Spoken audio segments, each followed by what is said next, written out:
being dead for 10 seconds. Like everything's just gone.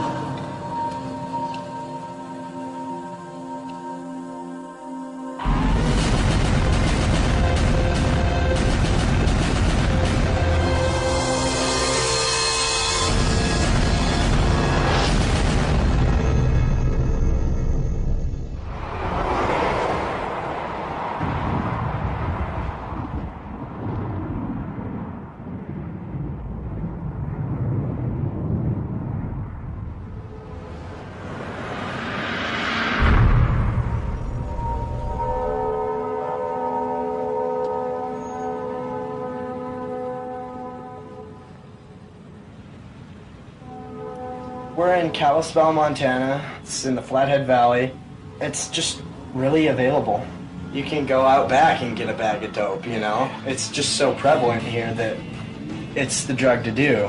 And it's not just us punk teenagers. A lot of people are doing this.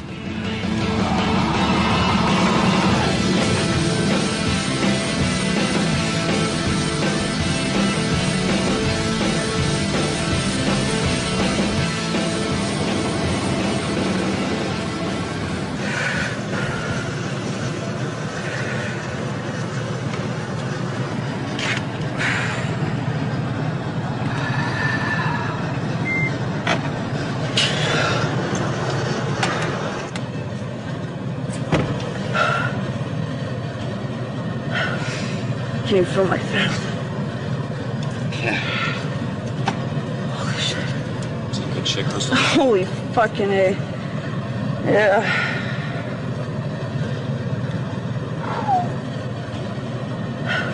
It's the best feeling in the world. Yeah, it's like the biggest head rush in the world. Like, you can't hear for a little bit. You can't breathe. Can't see. Can't see. People don't understand how we could get addicted to this, but I feel so good right now, better than any sober person has ever felt their whole entire life. That's what they don't know. Who got this stuff?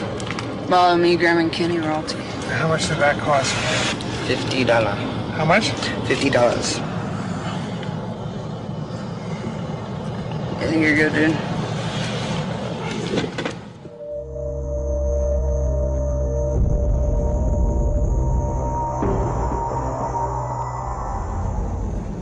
I used to be a strong, athletic kid. I run the mile. Now I run a block. I'm tired, so I have stretch marks on my back from I lost like 30 pounds. It's hardcore. And like my muscle tone, it eats your muscle. But this all happened in like the first month, if that. It just drastically affected my body like that. When was the last time you got high? This afternoon, I purchased a gram and I smoked quite a bit of it. It's not even a high, it's an addiction. This is like $35 worth, which you can't normally get, but... And that'll get everybody high for how long? Actually, this will get them one bowl, and this will give me one shot.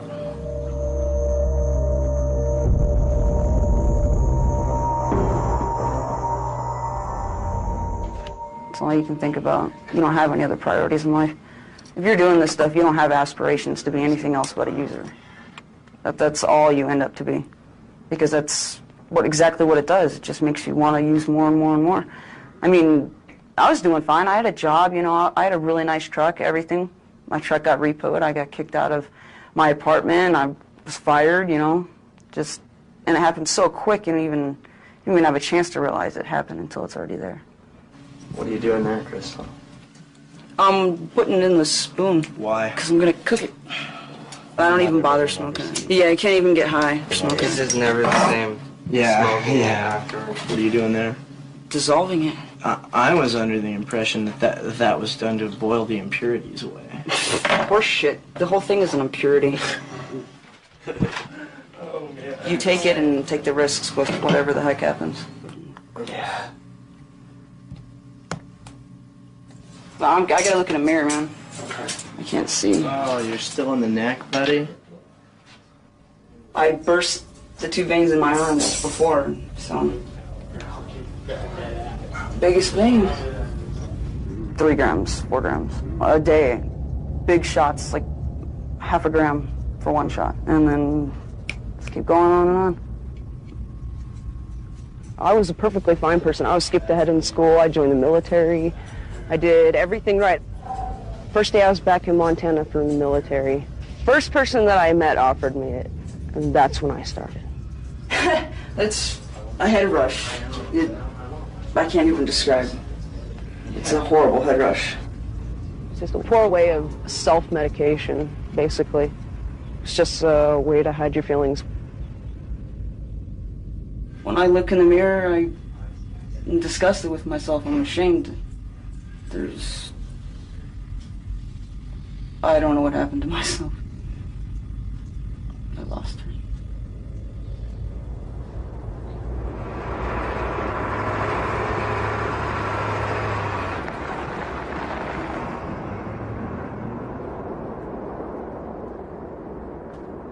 Wasn't a druggie in high school or anything like that. I just happened to be at a party one time where they had it, and I was willing to try it because everybody else did. More of a peer pressure type deal. Before meth, I had a ton of friends. I was outgoing. You know, I ran 6 miles every day. I had the trust from people. I was very well liked in my community. Meth took all that away from me.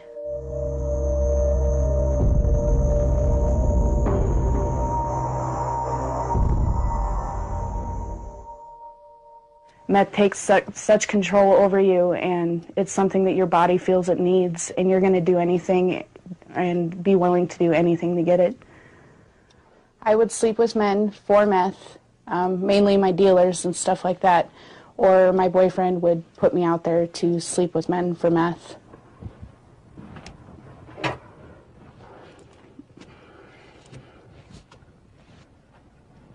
After doing a shot of meth, the main thing to do afterwards was have hard sex. Whether it be them tying you up on the bed and pouring candle wax over your vaginal area to put you through pain, the guys got off on that. You know, using knives to cut you in any part of your body just to make little slits. Taking bigger objects towards your vaginal area, objects that shouldn't have been there. One instance is they used a bat at one point. Baseball bat? Yeah. Yeah. When I look at myself in the mirror, you know, without clothes on, and I see those scars, yes, it brings up all the memories, you know, all the horrific things that were done, all the horrific things that I agreed to do. Why does it happen? Trying to get your next fix.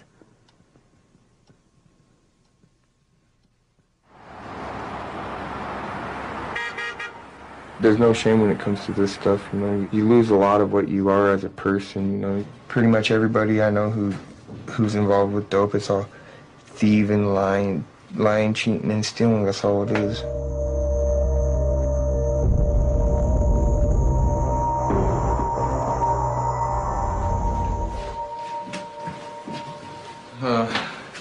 This is my kitchen.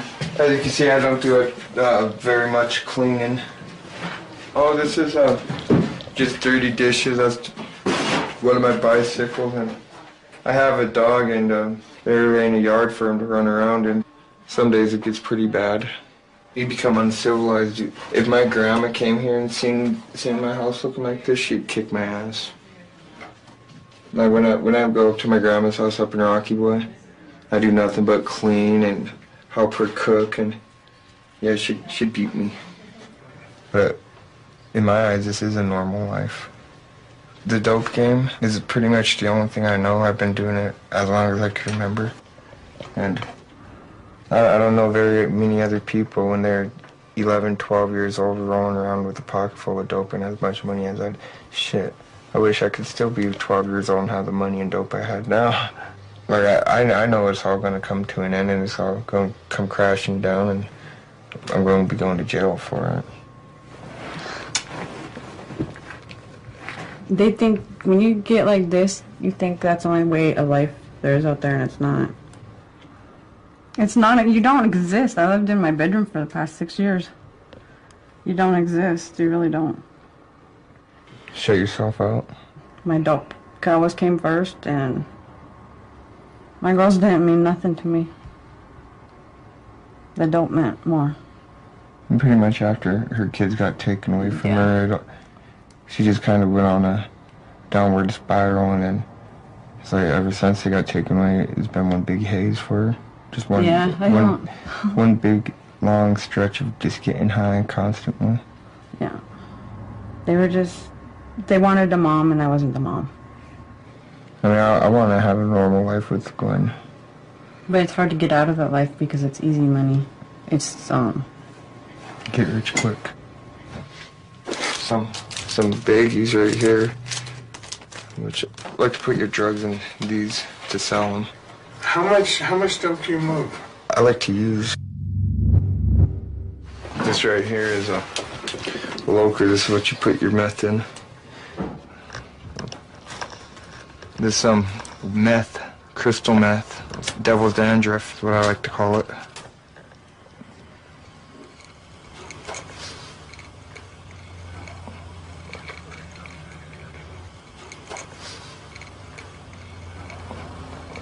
That was $25 that I just smoked up right there in about 5 or 6 hits. It was pretty much worthless because now it's just about gone, and now I want more. And it's just pure evil. And I hate myself for just doing it right now. But that ain't gonna stop me from doing more. If I remember who gave it to me the first time I did it, I'd probably want to shoot him.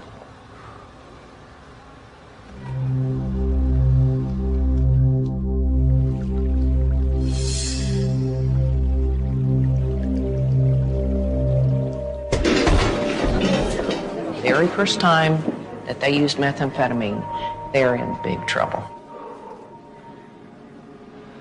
Methamphetamine jazzes the nervous system. Everything is sped up.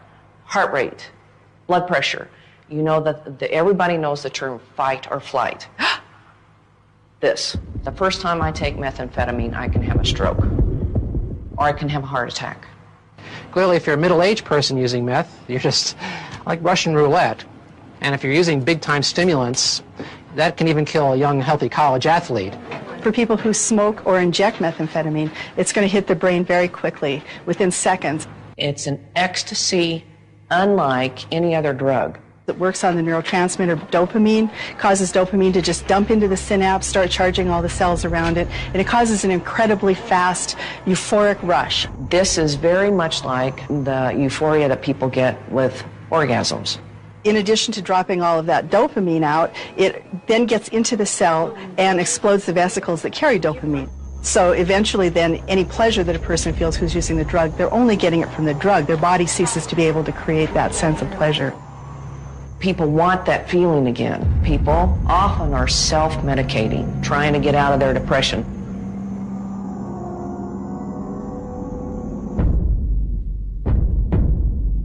I'm a Chippewa Cree from Rocky Boy Reservation.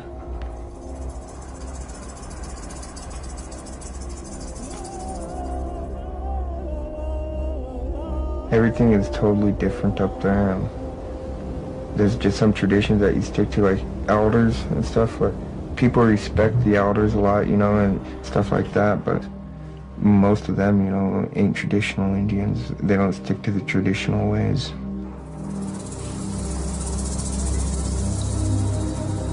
In the 30 years that I've been teaching, we've had problems with drinking, using pot, but I've never seen it escalate in such a hurry. Meth is more dangerous. It's so easy to get on the reservation, and it's cheap. Young kids can get their hands on it. I'm afraid we're going to have a tribe full of zombies. It's just so sad.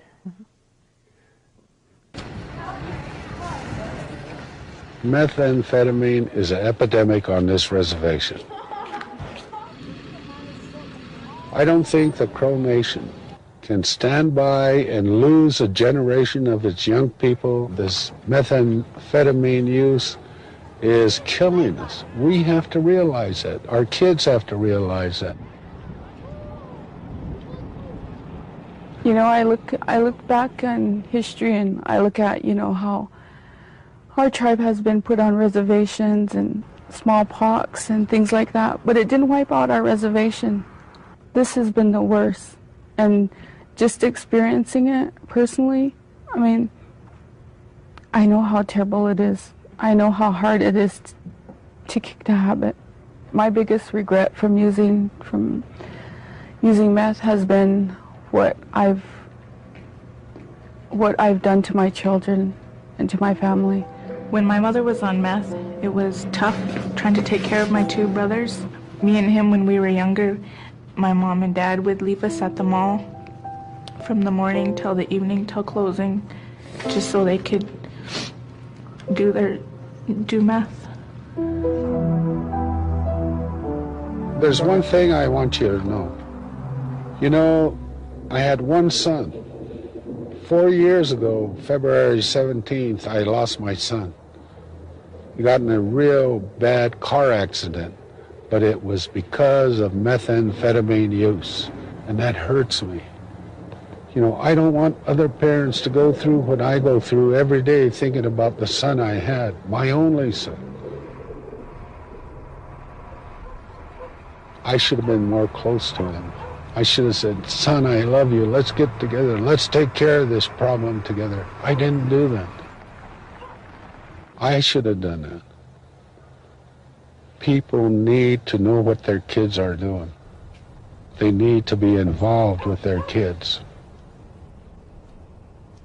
I really could not imagine a world without our tribe in it because initially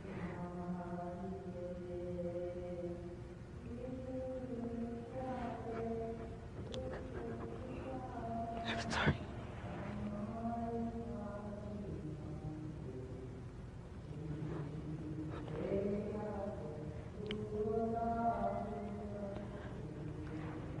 I guess I think about my children and their children's children.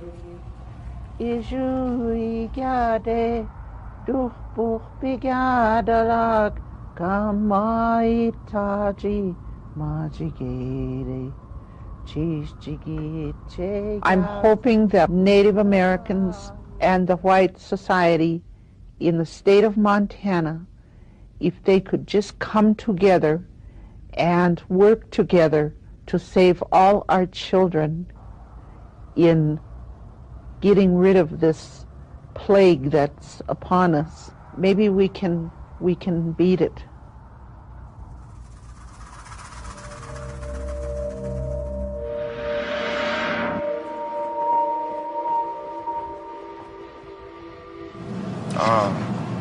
I lie to my mom. I spend way too much money. I do things I shouldn't do.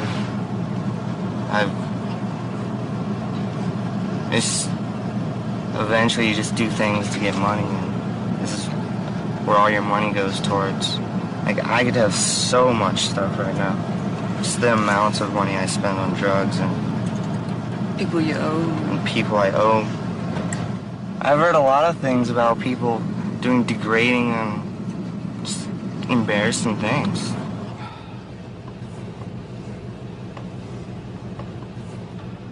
I never did anything sexual for drugs, but I watched other girls do it all the time. They would, or guys mostly, because one of the biggest connections around here just happens to be a gay pedophile. So if you're a young boy and you want to get high, go over to his house. I don't know, maybe he'll just sit there and he'll jack off in front of you and he'll give you a ball for it.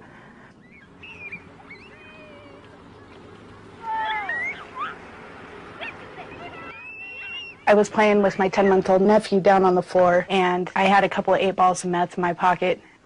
And when I left, I got back into town and I realized that I was missing one of them. And all I could worry about was where my drugs were at. At that point, I went back to the house to see if I could find the 8-ball of meth laying on the floor somewhere without my mom noticing. And when I got there, she told me to leave, and the cops were on their way because my nephew had picked it up and had almost swallowed it. I needed to get high, so I was robbing a bunch of people's houses. And this guy woke up when I was in his house, and I'd smashed his face. The guy had stitches from one side of his face down to the other side of his face, and all I was worried about was getting high and getting away. I just see prison for him. I mean, the stunts he's been pulling and that, I mean, I'm afraid to come home sometimes. Right there on my head, I had my head cracked open with a baseball bat. Somebody thought I had some dope. I've had people actually come down and shoot me just because he's been ripping people off. Meth has really made him a demon. I'd do just about anything for drugs, like steal from my own dad, my brother. And I'm glad I don't have no kids because I'd probably rob them of their futures. I'd sell myself if I had to. Not to a guy, though. No. Why is he still alive? Why they call him Weasel. Tell me why. He's just crafty, sly, and he just has dodged a bullet. It's going to catch up with him.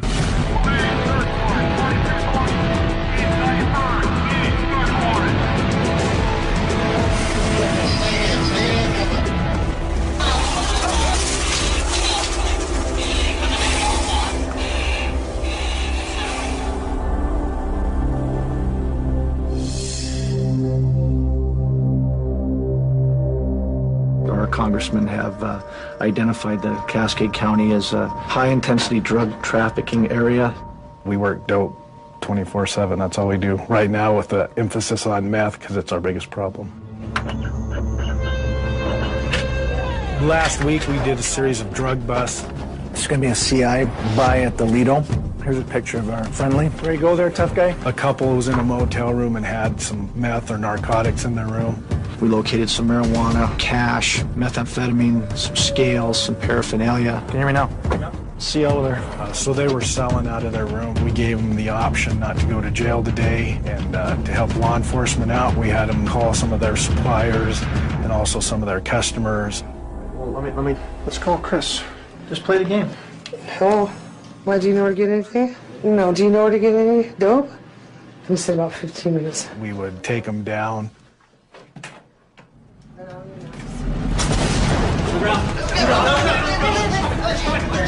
Hey! On your stomach. All over your stomach. Police officers.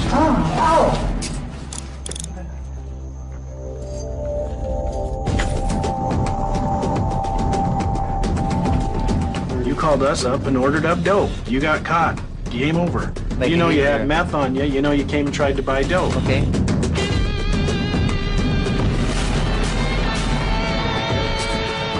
Who's the dude? Because you really have to help yourself out here.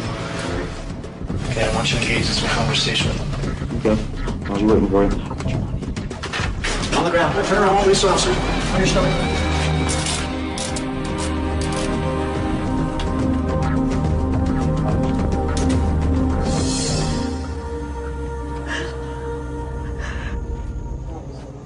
Paula was she's obviously an addict, but she was wrong place at the wrong time the night of our bust. Arrested me, handcuffed me, and I gave them all the stuff that I had on me. Who else is slinging dope in my town? The whole town of Great Falls is slinging dope. I know, but I can't arrest the whole town. I can't write out a complaint against the town of Great Falls. Pretty much you damn near arrested half the people that are the main hookups in town. Okay, well, who's the other half then? Local law enforcement alone will not stop the meth problem in Montana. We can barely make a dent in it. Without the public's help, and again, going after the demand for meth, it's going to be a continuous problem.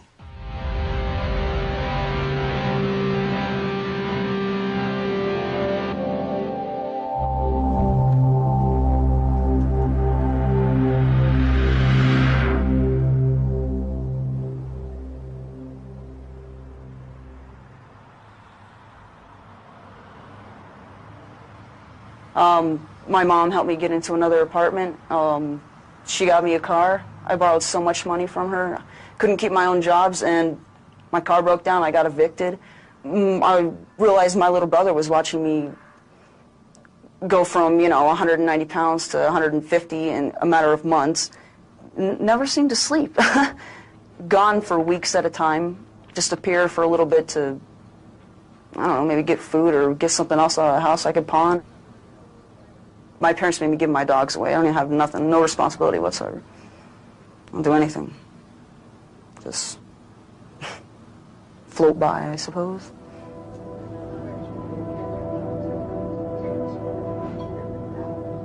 It's not just teenagers. It's not just your early 20s. It's women as well as men, but women who have children. What it is doing to that environment. I think one of the most outrageous effects of methamphetamine is the total disregard that these addicts have for their families. When I would call at April's house, the kids were answering the phone. Oh, Mom's in the bedroom. Let me go get her. All I wanted to do was meth. At first, I didn't think she was, because I wasn't seeing the effects. I wasn't seeing the dramatic weight loss. I had a very good job, and then I picked up meth, and it went downhill from there. I started dealing meth and found that it made a lot quicker money than working. Nobody was working, and there was money. And I kept saying, April, it better not be what I think it is. And it's, no, Mom, no, it's not going on. I had just separated from my ex-husband, and I was down and thought that it might bring me up. Yeah, brought me up for a while, and then I came crashing down. One of the methamphetamine pipes was found in a children's toy, correct? Yes. There was a substantial risk of death or serious bodily injury to your children. Yes, sir. And the defendant is convicted thereon of the offense of criminal endangerment of felony as alleged at count 3 of the information. When I found out for sure that April and her boyfriend were using meth a lot, I became very, very angry with her. Every conversation was a fight. What the hell are you doing? If you choose to go do drugs, then that will be your choice. But I will take your children away from you for their safety. There was a stabbing at my house. I got stabbed in the face by men that had kicked in my front door, over 14 grams. And then 2 weeks later, there was a shooting. No, I don't belong in jail. Somebody said she was nothing but a predator. I think anybody who has children, if they do not have that instinct to protect, then they shouldn't be a parent to begin with. And I don't care if they're 4 or if they're 40, when somebody calls your child a predator, it hurts. It hurts.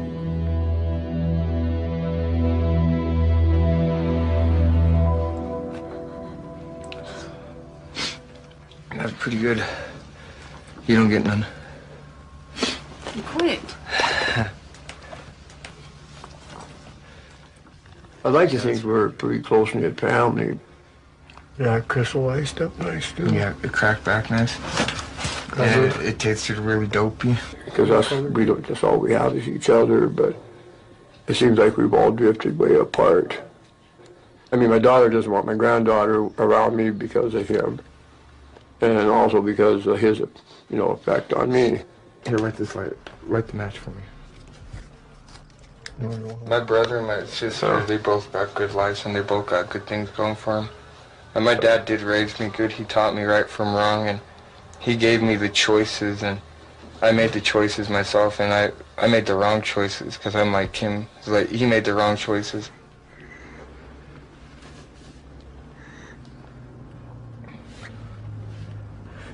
This is really killing my girlfriend right now. She really wants to try some of it, but I'm not going to let her.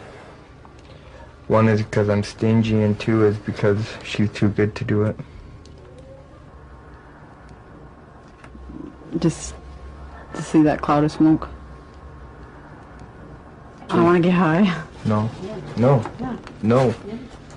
No. Yeah, I get No. it. You don't. I'll piss you off worse if I let you. No, you won't.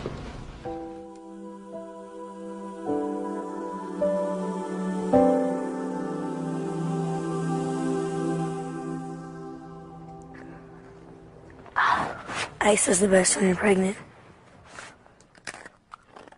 I went through foster homes basically my whole life, so I really never was taught anything about drugs. I just knew that my mom was a user.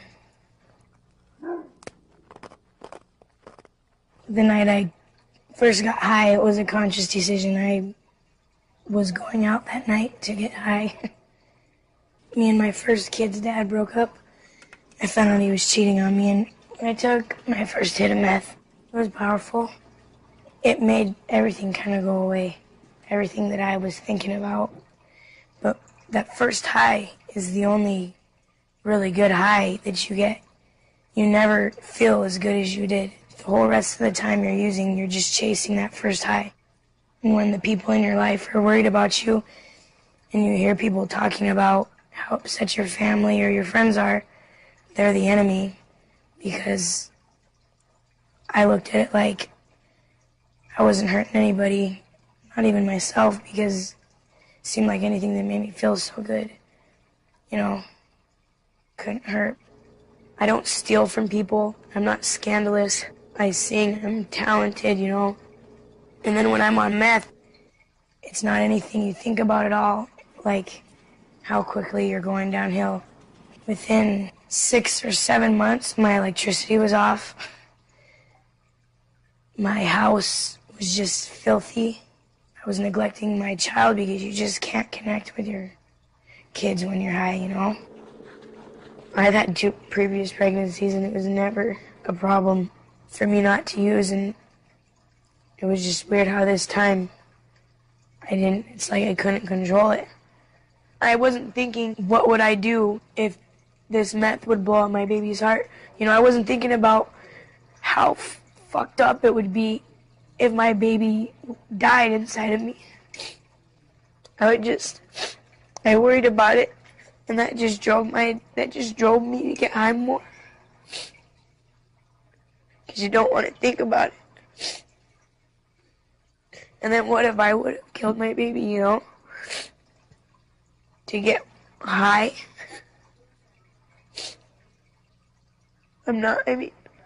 That's not me at all.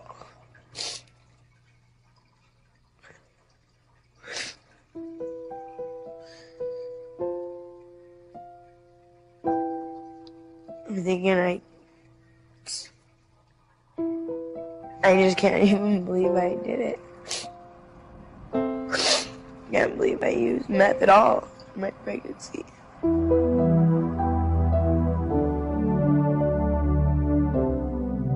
If you look at, these are the ingredients: iodine, charcoal lighter, red devil lye, hydrogen peroxide, heat. We pour in our gas tanks, Drano or drain cleaner. The only ingredient here that is not a deadly poison is the Sudafed. And people are shooting this stuff into their circulatory system and consequently into their brain. This was an exhibit in a trial. These were found in the trunk of his car, and it included this butane stove, and he could go out into the national forest, very isolated, and cook the meth there. And he's not the only one doing this. He's one that we caught.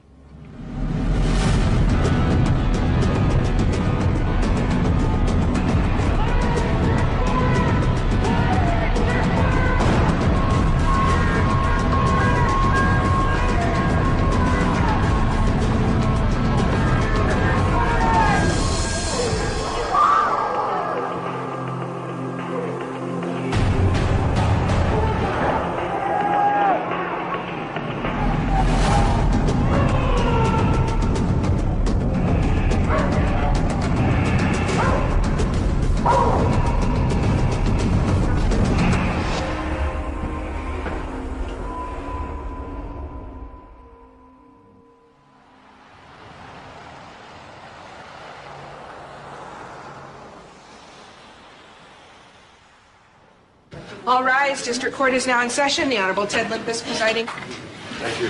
Please be seated. The first matter is on the calendar of the state of Montana in count 1.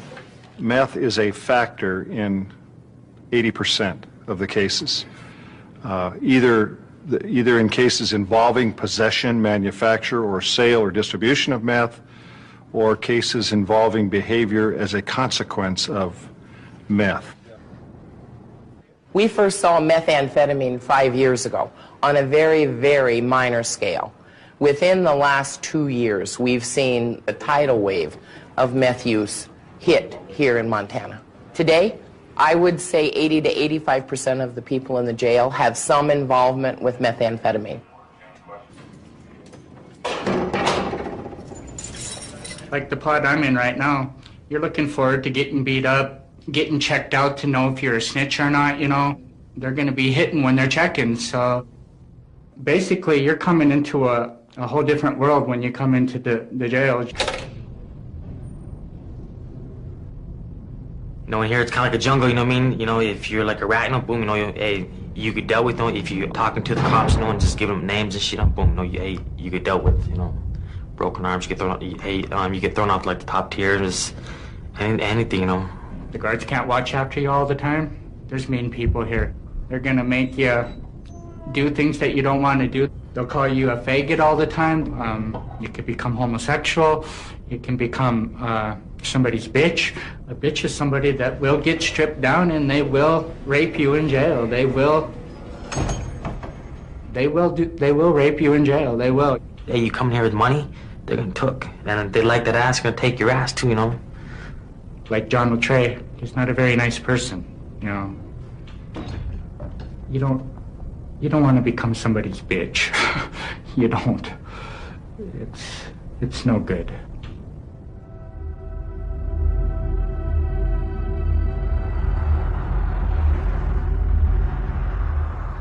In Montana, women using meth is a big problem. Not that men isn't, but they frequently will start out thinking it's a good way to lose weight. 2/3 of the women in our state prison are there for meth. All young females are looking for acceptance. They're looking in the wrong places here. And once they get sucked into this culture, it seems to be incredibly difficult to get away from it. I graduated high school with honors. I had a scholarship to USC, a sports scholarship. I chose drugs over that scholarship, a boyfriend, and I lost so much of my life because of that. I'm a 16-time convicted felon. Before I started selling drugs, I would sell myself for drugs. I would do anything for the drug, sex, blowjobs, things like that. I didn't look at it as a prostitute because I never received money. I just received drugs. So basically I was a prostitute for drugs instead of money. I was queen of a rodeo my senior year in high school. I didn't graduate high school. I was short credits to graduate because of my addiction.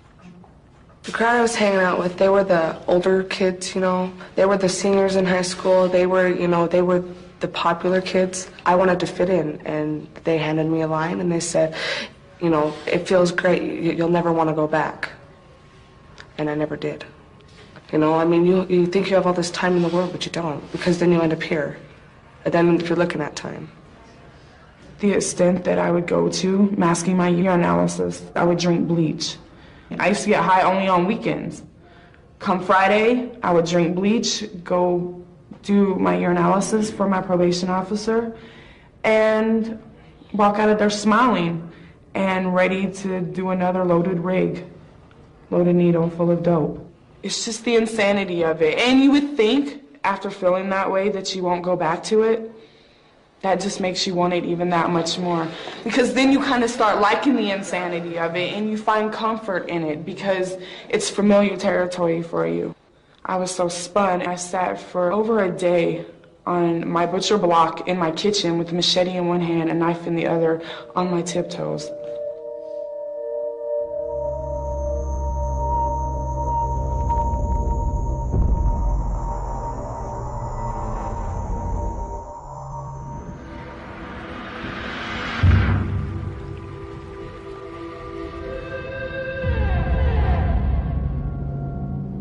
The disease of methamphetamine use is addiction.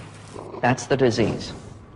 The secondary manifestation of methamphetamine use, people can become Parkinsonian, problems with movement, problems with facial expression, problems with tremor, The meth the effects of meth changed my whole speech and everything. It gave me like a lisp kind of thing, sorta. It's like it won't come out as clear as it should. But I don't know, it's chemicals or something did it. It's changed my whole body. It ruins you for good. Think the talking thing, it comes like because of your jaw, it does something to your jaw. It messed me up. Like, it's gonna be long-term effects. It probably won't go away, some of them. People who use the drug tend to continue to have negative effects, even with 2 years of sobriety behind them. So let's just go through your mouth really quick. 7 is missing. 23. The destruction in her mouth is catastrophic. The enamel wears away and is eaten away by the acid of the bacteria, and invariably every tooth is affected. There's very little we can do often, and usually it means that we end up removing most of them, and they end up with dentures at a very young age. 7 years ago, I started using really heavily. Meth has eaten them from the outside in. I will most likely lose all my teeth before I leave.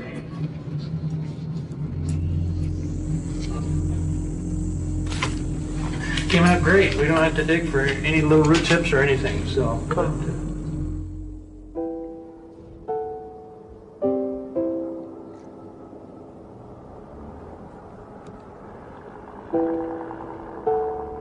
Meth, it tears you down. It tears you down. It makes you so unhappy. You think it's making you happy, but it makes you so unhappy that the only time you're happy is when you're on it. The come down is horrible. The worst thing in the world. It's the worst depression you will ever have. All you want to do is just like slit your wrists. You just want it to stop. Just anything. Nothing to make you feel happy. There's no comfort anybody can give you. When I see Crystal shoot up, the main thing that goes through my mind is, what is she doing? She had such a promising career in front of her. She did top placement in her classes and all of her courses to be certified for police officer, and then she just ruined it for a bit of powder. Graham right now he has his whole life ahead of him, but I really don't think he's going to make it that far if he keeps doing what he's doing. He's dropped out of school, got in trouble with the police, pretty much revolves around getting high now. He never looks at you straight anymore. He's always moving around, like his face, and always doing weird stuff. He's spun most of the time, and I really haven't seen him sober a whole lot. Graham's use started with first time with Johnny in his bedroom. Walked in on Johnny when he was smoking and got high with him and pretty much took off from there.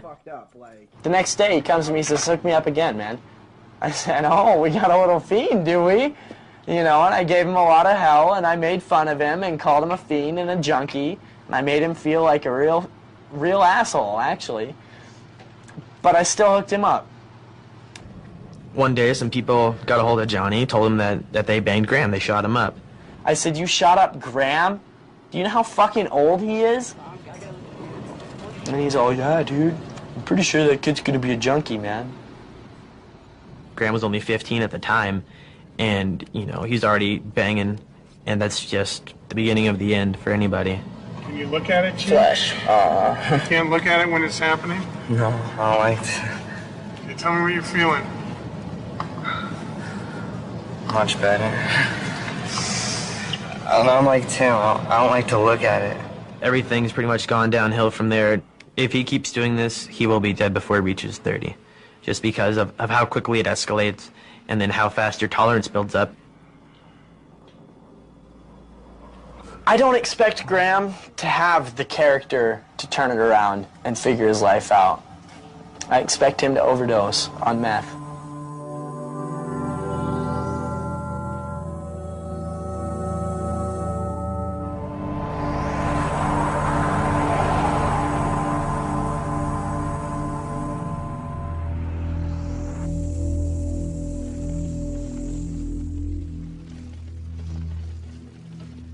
And I don't want my kids to know this. This is the reason of my accident, because of the meth. Yeah, I did try to commit suicide. Meth had to do with the depression, and if I hadn't been depressed, I wouldn't have been out there driving like I was, and I I wouldn't have thought of committing suicide, and I went as fast as I could. I was probably doing about 90. I just cranked it in the ditch as hard as I could, and I had hit a tree. I knew at that point I couldn't move my legs. I mean, I knew right now. I knew it. If I can help one child out of this, I will. I'm sorry. I look at my own kids and, my gosh, if they ever tried it, I would,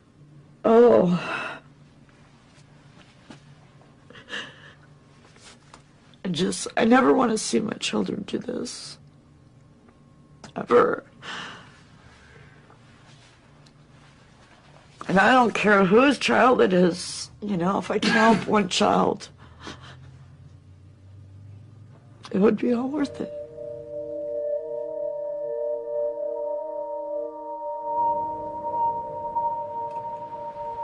I probably wouldn't be clean from meth today had the law not stepped in and forced me to go to treatment.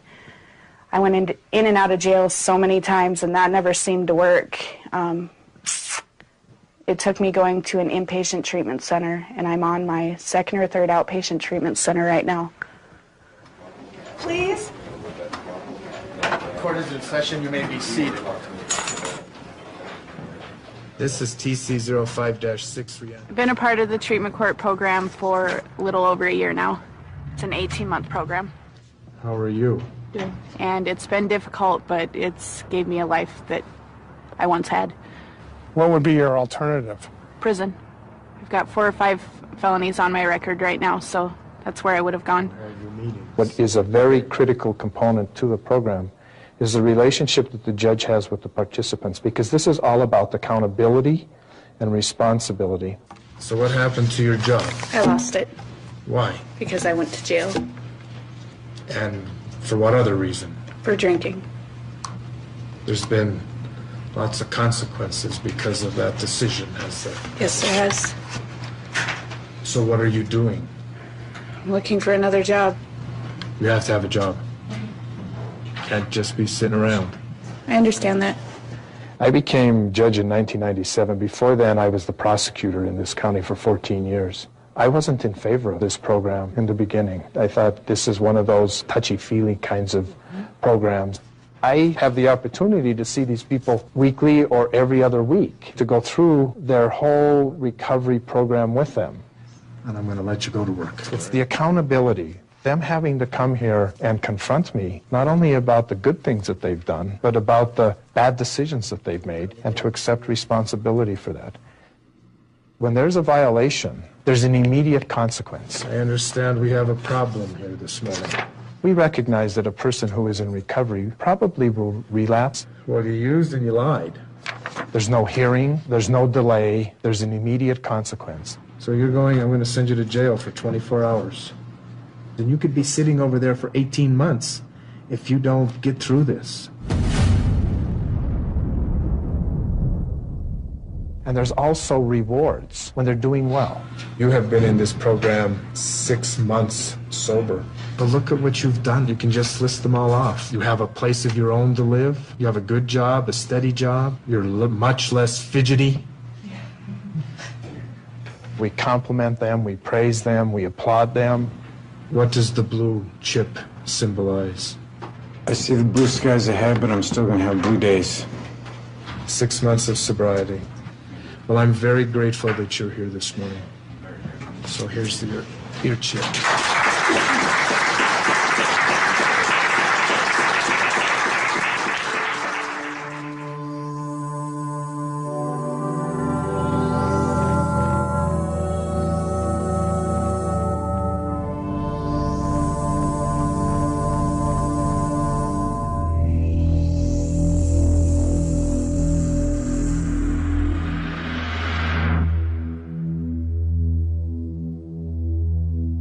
First, we set Graham up, took Graham to his little dinner, and had the cops arrest him at our dinner table. Yeah, well, you know, you had to get him safe. So then Graham got to get out of jail free because, oh yeah, they ran out of space. So the effort it took me to get him to a safe spot, I got called how many days later, Graham? Because they were crowded. So that's the help you get.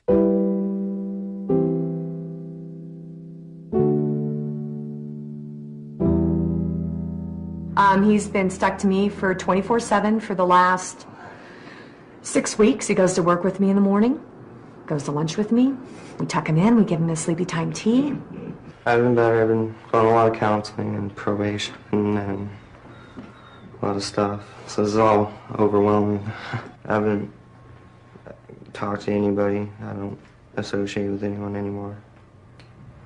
And it hasn't come up. You take a kid that's a straight A student that can't even stay in a classroom now, that is more interested on numbing himself than living life, has some kind of preconceived notion in his brain that it's a lot easier to go that route versus reality. I mean, he doesn't mean to be, it's not him, but he's become deceitful. He lies about the tiniest little things. I don't know. I don't know.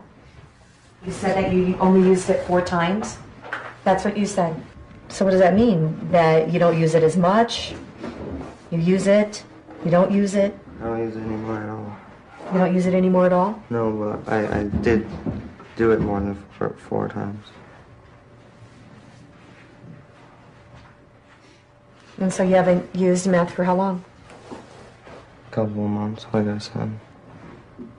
How do you do that? How do you give up, from what I hear, one of the most addictive things on this planet? How do you give that up? It's not as manipulative as you think. It's not. I have my doubts. How could I not? How do you just use something and then just give it up? Something that's that powerful. Something that made him do things that he would never do. So I don't know. Is that possible? I mean, what are we left with? I mean, I don't have the tools it takes. I don't have what it takes. Help! There will come a time where I'm tired. And when you turn 18, you'll look at me, and if he's still doing this, he'll say, I'm 18, I'm going to do what I want. And then what? Then what do I have? So I have a little bit more time. If I have to play the jailer 24/7, that's what I'm going to do.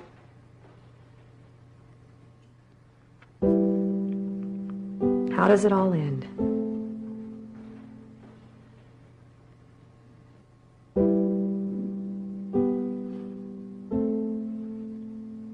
I don't know. You tell me, how does it all end?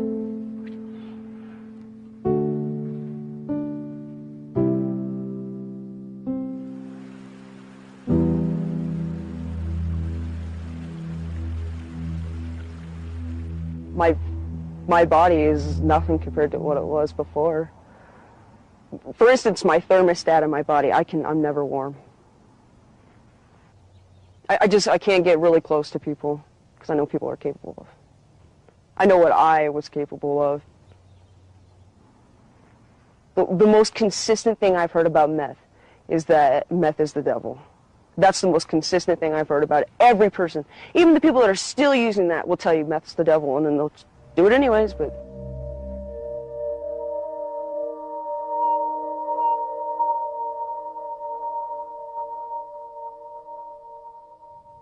I guess I'm just in such a disbelief. It's so hard to even project how you feel with such a devastating thing.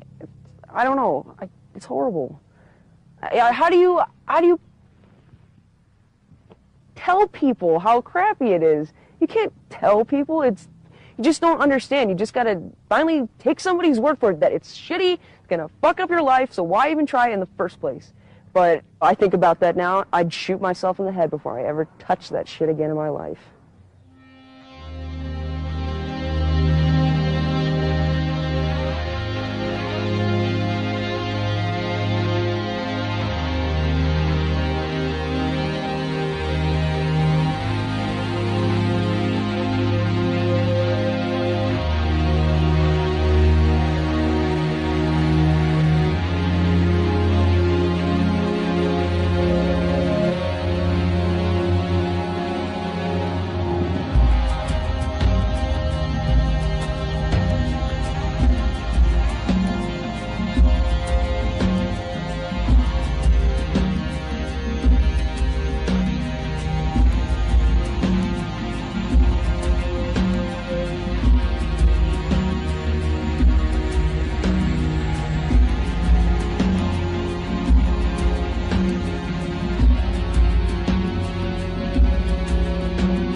Just really available. You can go out back and get a bag of dope, you know? It's just so prevalent here that it's the drug to do. And it's not just us punk teenagers. A lot of people are doing this.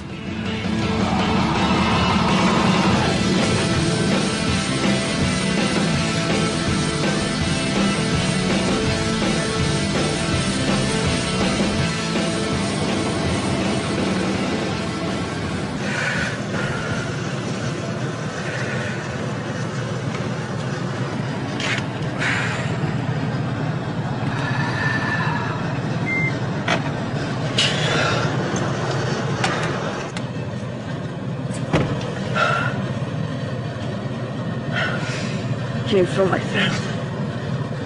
Yeah. Holy shit. Is it good shit, Crystal? Holy fucking A. Yeah.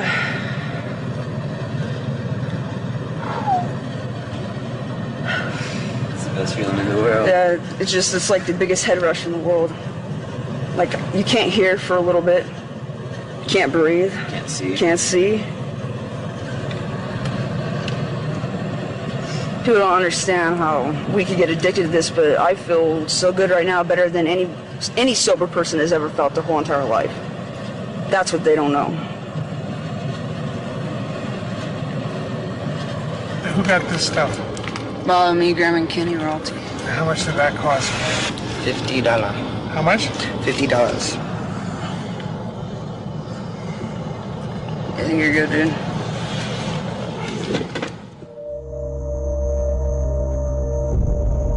Anything like that. I just happened to be at a party one time where they had it, and I was willing to try it because everybody else did. More of a peer pressure type deal. Before meth, I had a ton of friends. I was outgoing. You know, I ran 6 miles every day. I had the trust from people. I was very well liked in my community. Meth took all that away from me.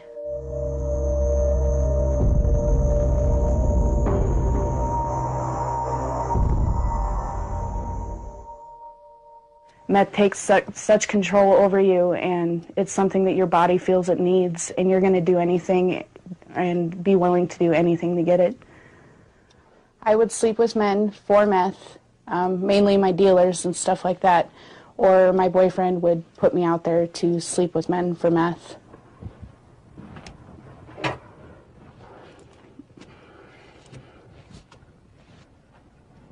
After doing a shot of meth, the main thing to do afterwards was have hard sex. Whether it be them tying you up on the bed and pouring candle wax over your vaginal area to put you through pain, the guys got off on that. You know, using knives to cut you in any part of your body just to make little slits. Taking bigger objects towards your vaginal area, objects that shouldn't have been there. One instance is they used a bat at one point. Baseball bat? Yeah. Yeah. When I look at myself in the mirror, you know, without clothes on, and I see those scars, yes, it brings up all the memories, you know, all.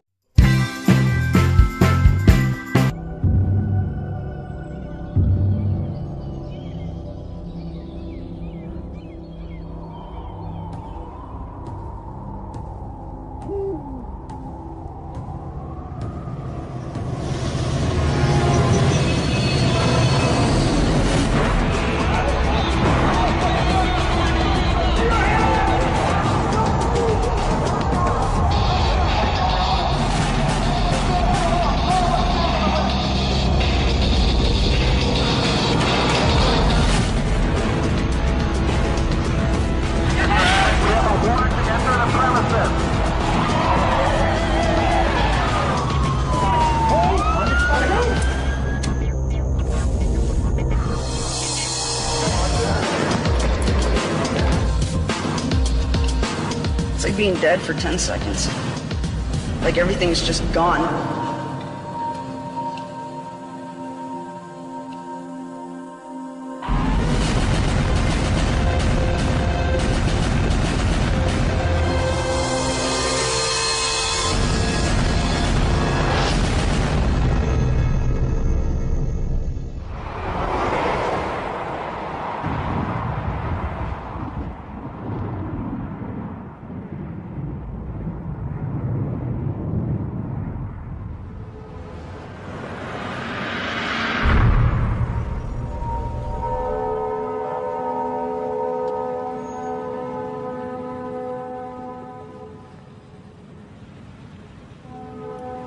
in Kalispell, Montana. It's in the Flathead Valley.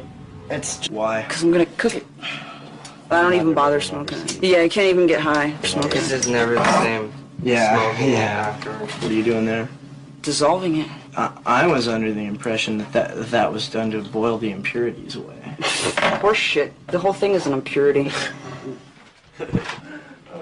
You take it and take the risks with whatever the heck happens. Yeah. I gotta look in a mirror, man. I can't see. Oh, you're still in the neck, buddy? I burst the 2 veins in my arms before, so. Biggest vein. 3 grams, 4 grams a day. Big shots, like half a gram for 1 shot. And then just keep going on and on. I was a perfectly fine person. I was skipped ahead in school. I joined the military. I did everything right. First day I was back in Montana from the military. First person that I met offered me it, and that's when I started. It's a head rush. I can't even describe it. It's a horrible head rush. It's just a poor way of self-medication, basically. It's just a way to hide your feelings. When I look in the mirror, I'm disgusted with myself. I'm ashamed. I don't know what happened to myself. I lost her.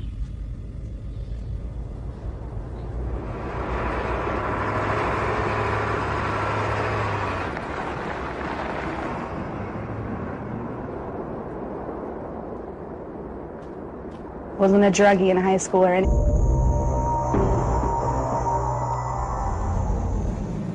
I used to be a strong, athletic kid. I'd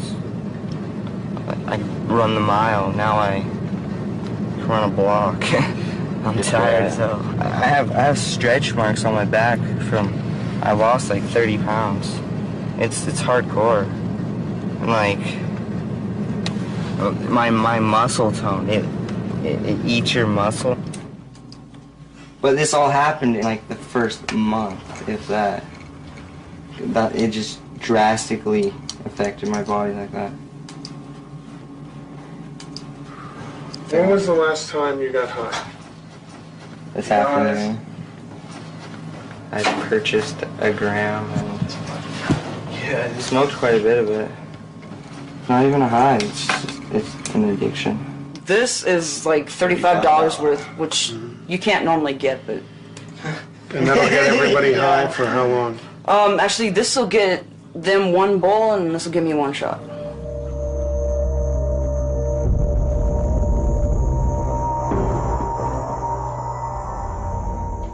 That's all you can think about. You don't have any other priorities in life. If you're doing this stuff, you don't have aspirations to be anything else but a user. That's all you end up to be. Because that's exactly what it does. It just makes you want to use more and more and more. I mean, I was doing fine. I had a job, you know, I had a really nice truck, everything.